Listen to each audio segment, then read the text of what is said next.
शिल प्रभुपाद की जय, गुरु गौरांग की जय। तो कल के सत्र में हमने सुना था शिल प्रभुपाद जी शुद्ध कीर्ति प्रभु को आदेश देते हैं कि मेरे गुरु भाई हैं दामोदर महाराज, जब भी वह मेरे से मिलना चाहे उनको अंदर आने दिया करो।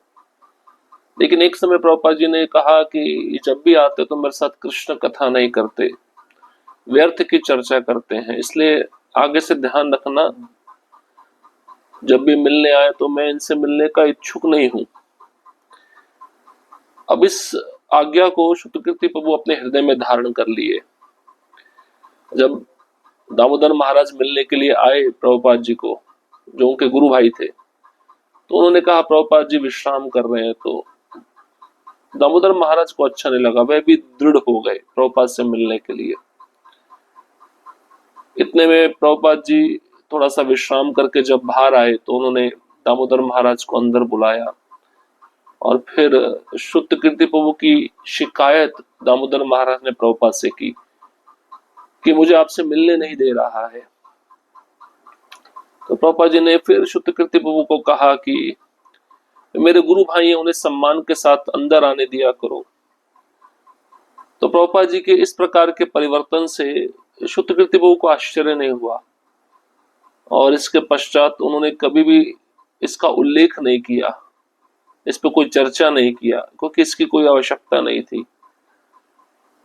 क्योंकि शुद्ध कीर्ति प्रभु जानते थे कि प्रभुपाद जी अच्छे आध्यात्मिक कूटनीतिज्ञ थे और श्रील प्रभुपाद जी का विश्वास पात्र बनकर शुद्ध कीर्ति प्रभु बहुत प्रसन्न थे। कभी कभार गुरु को विभिन्न परिस्थितियों में विभिन्न आदेश देने पड़ते हैं, इसलिए शिष्य को उद्विग्न नहीं होना चाहिए। अब हम आगे बढ़ेंगे। आपको उतना खाना चाहिए जितना आप पचा सके। 21 जून 1973 इस्कॉन मायापुर, भारत। एक दिन श्रील प्रभुपाद ने अपने संस्कृत संपादक प्रद्युम्न को प्रातःकालीन कार्यक्रम में सोने के लिए ताड़ना दी। श्रील प्रभुपाद के संगी साथियों में से वह उनके प्रिय भक्त थे। वह अशुद्धियों को बड़ी गंभीरता से लेते थे। उन्होंने निश्चय किया कि मैं केवल गर्म दूध, फल तथा बादाम लेकर भोजन कम करूंगा। प्रद्युम्न कहते थे कि बादाम मस्तिष्क का भोजन है। वह फोटोग्राफी, स्मरण शक्ति के लिए प्रसिद्ध थे। पूर्ववत उल्लेख के अनुसार श्री प्रभुपाद मायापुर में रहते हुए बरामदे में टहलते रहते, जबकि उनके शिष्य प्रसादम ले रहे होते। उन्हें अपने बच्चों को पूर्ण संतुष्टि से खाते देखकर बहुत आनंद आता था। मेरे आध्यात्मिक पिता मेरा बहुत ध्यान रखते थे। श्री कृष्ण प्रसादम के प्रति हमारा आकर्षण देखकर वे बहुत संतुष्ट होते थे। यद्यपि जब वे ये देखते कि प्रद्युम्न हमारे साथ नहीं है तो वे दुखी हो जाते। श्री प्रभुपाद टहलते हुए उसके कमरे तक गए तथा प्रद्युम्न से बोले, तुम दूसरों के साथ क्यों नहीं खा रहे हो? प्रद्युम्न ने धीमे से उत्तर दिया, श्री प्रभुपाद मुझे भूख नहीं लगी। श्री प्रभुपाद ने कहा, तुम क्या कहना चाहते हो? तुम्हें प्रसादम लेना चाहिए। प्रद्युम्न अपने आध्यात्मिक गुरु को जानते थे कि वे उसके स्पष्टीकरण से प्रसन्न नहीं थे। उसने कहा, प्रभुपाद यदि मैं प्रसादम लूंगा तो तब मैं सो जाऊंगा। श्री प्रभुपाद ने कहा, क्या हो सकता है, तुम्हें प्रसाद लेना चाहिए, चाहे तुम दिन में 10 घंटे भी सो, नहीं तो तुम कैसे चल सकते हो? प्रद्युम्न कमरे से बाहर आए, प्रणाम किया तथा अन्य भक्तों के साथ जाकर प्रसाद पाने लगे। मैं उनका पुनः संग पाकर प्रसन्न था। श्रील प्रभुपाद सदैव कृष्ण भावना में प्रगति करने के लिए खाना तथा सोना कम करने के लिए प्रोत्साहित करते थे, परंतु वे हमें यह भी कहते थे कि अपनी सामान्य बुद्धि का प्रयोग करो। वे प्रायः कहते, तुम्हें उतना खाना चाहिए जितना तुम पचा सको, लेकिन जो प्रसाद लो उसे पूरा खाओ। चावल का एक दाना भी व्यर्थ नहीं जाना चाहिए। वे प्रातःकालीन कार्यक्रम में उपस्थित होने के लिए बहुत कड़क थे। यदि अधिक नींद चाहिए तो या दोपहर झपकी लो या रात को जल्दी सो जाओ। सामान्यतः श्रील प्रभुपाद अपना कलेवा एकदम प्रातः की कक्षा के पश्चात लेते तथा मध्याह्न का भोजन 2 बजे, संध्या समय सोने से पहले वे गर्म दूध लेते। कभी कभी जब उन्हें भूख लगी होती तो मैं उनके लिए पूरी, सब्जी या मूढ़ी बनाता। जब उन्हें भूख होती वे उतना आनंद लेकर खाते जितना हमें उन्हें खिलाने में आनंद आता।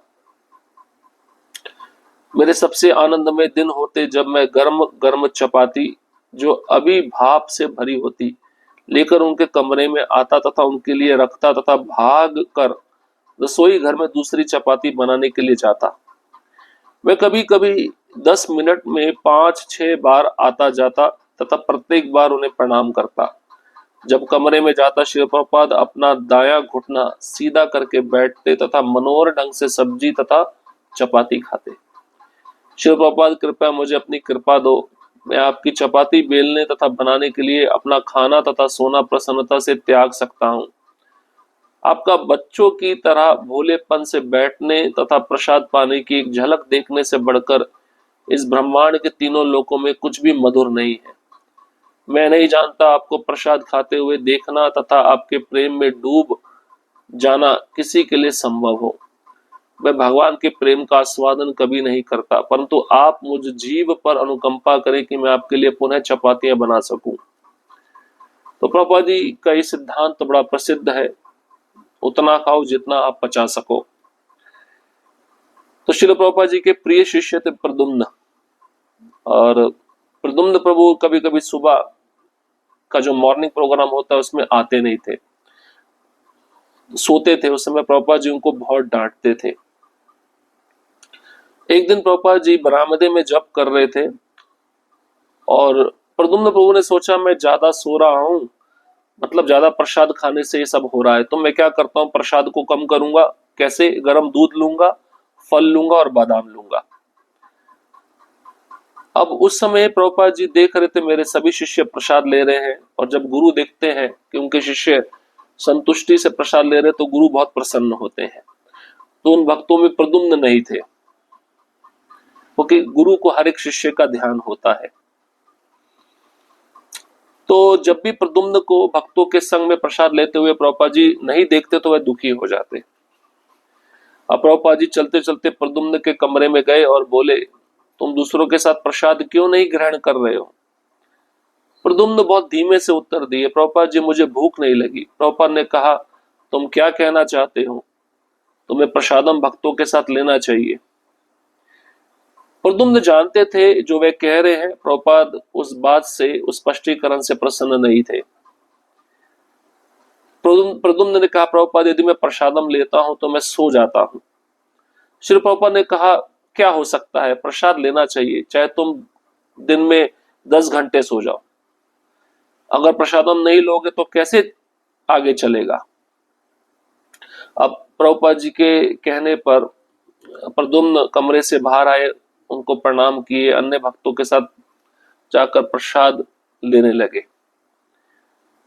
तो शुद्ध कीर्ति प्रभु कहते हैं, उनका संग पाकर मैं भी पुनः प्रसन्न था। अब प्रभुपाद जी ये बात पे तो ज्यादा जोर देते थे कि ज्यादा खाना ज्यादा सोना ये ठीक नहीं है भक्ति के लिए, इसको कम करना चाहिए। परंतु प्रभुपाद जी ये भी कहते थे कि अपनी सामान्य बुद्धि का भी प्रयोग करो। अब इतना प्रसाद कम नहीं करना चाहिए जिससे शरीर सिकुड़ जाए, दुर्बल बन जाए, ठीक से सेवा ना हो सके, ठीक से साधना ना हो सके। तो बुद्धि का प्रयोग करना चाहिए, जितना खा सकते हो, जितना पचा सकते हो उतना ग्रहण करो, उससे ज्यादा नहीं। ज्यादा खाने पर फिर ज्यादा नींद भी आएगी। तो प्रभुपाद जी प्रायः कहा करते थे, तुम्हें उतना खाना चाहिए जितना तुम पचा सको, लेकिन जो प्रसाद तुमने लिया उसको पूरा खाओ। चावल का एक कण, अन्न का एक दाना भी व्यर्थ नहीं जाना चाहिए। लेकिन प्रभुपाद जी सुबह के मॉर्निंग प्रोग्राम को अटेंड करने में बहुत कड़क थे। हर एक शिष्य के प्रति वो चाहते थे कि सुबह के जो प्रोग्राम होता है मंगल आरती से लेकर प्रसादम तक, सब भक्त वहां पे उपस्थित रहे। और ज्यादा नींद चाहिए तो प्रभुपाद जी कहते थे दोपहर में झपकी ले लो या रात को जल्दी सो जाओ, लेकिन सुबह मॉर्निंग प्रोग्राम में, सुबह प्रातःकालीन सत्र में, मंगल आरती में आना, उपस्थित होना आवश्यक है। श्रील प्रभुपाद जी का जो दिनचर्या था, सुबह की कक्षा के बाद प्रभुपाद जी थोड़ा ब्रेकफास्ट करते और दोपहर के 2 बजे पूरा प्रसाद लेते, और शाम को सोने से पहले प्रभुपाद जी गर्म दूध लेते। अगर शाम को सोने से पहले प्रभुपाद जी को भूख लगती है तो शुद्ध कीर्ति प्रभु कहते मैं उनके लिए पूरी सब्जी या मूढ़ी बनाता, मूढ़ी मतलब पफ्ड राइस। और जब उन्हें भूख होती तो वह उतना आनंद लेकर खाते जितना हमें उन्हें खिलाने में आनंद आता था। तो शुद्ध कृति वो कहते ये मेरे सबसे आनंदमय दिन होते थे जब मैं गरम गरम चपाती अपने गुरुदेव के लिए बनाता था, जो चपाती भाप से भरी हुई होती थी, और उनके कमरे तक मैं दौड़ता था और उनके प्लेट में वो फूली हुई चपाती में रखता था और दूसरी चपाती बनाने के लिए तुरंत रसोई घर की ओर दौड़ता था। कभी कभी 10 मिनट में 5-6 बार मैं आता जाता था चपाती लेकर, और जब भी मैं आता था प्रभुपाद जी को प्रणाम करता था। और श्री प्रभुपाद जी अपना दायां घुटना सीधा करके बैठते और मनोहर ढंग से सब्जी तथा चपाती खाते। और शुद्ध कृत्य वो कहते कृपया प्रभुपाद जी मुझे अपनी कृपा दीजिए, आपके लिए चपाती बेलना, आपके लिए सब्जी पूरी बनाना, ये मेरे लिए प्रसन्नता का विषय था।